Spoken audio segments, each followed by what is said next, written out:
Mana shu hamma muzlatkich, televizor, pilsozlarni berib yuboramizmi tekinga? 2025-yil dekabr oyi ham keldi. Bu degani Orient Taxi an'anasiga binoan yil so'ngida qimmatbaho eksklyuziv sovg'alarni haydovchilar va mijozlarga taqdim etiladi.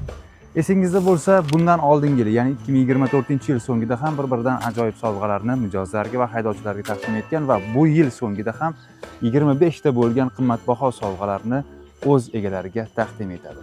Bular kimlar? U shofyor bo'lishi mumkin, u mijoz bo'lishi mumkin, u siz bo'lishingiz mumkin. Demak, faollikka shoshilamiz. Birinchi, ikkinchi, uchinchi o'rin g'oliblariga maxsus sovg'alar. Birinchi o'ringa xolodilnik, двухкамерный 9 ta.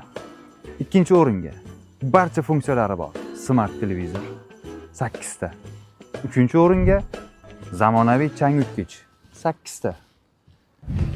Orient Taxida ishlasam bo'lmasmidi, bloger bo'lguncha. Xo'p, bu 25 ta sovg'a yil davomida faol bo'lganlar. Undan tashqari 5 ta yana alohida bitta xolodilnik, 2 ta televizor va 2 ta changyutgich dekabr oyi faollari uchun. Va yana eslatma, yil so'ngidagi sovg'alarni Orient Taxi ma'muriyati tomonidan shaxsan o'z qo'llarim bilan topshirdim.